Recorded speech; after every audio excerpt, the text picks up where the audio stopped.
El consum conscient ens ajuda a viure més a prop dels nostres valors, el que ens pot aportar satisfacció, sempre que no vulguem portar la coherència a un extrem, el que ens pot cremar i tampoc convé.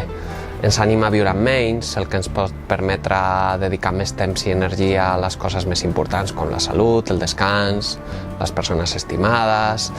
Ens pot ajudar a connectar-nos amb persones i iniciatives afins, ajudant a crear comunitat.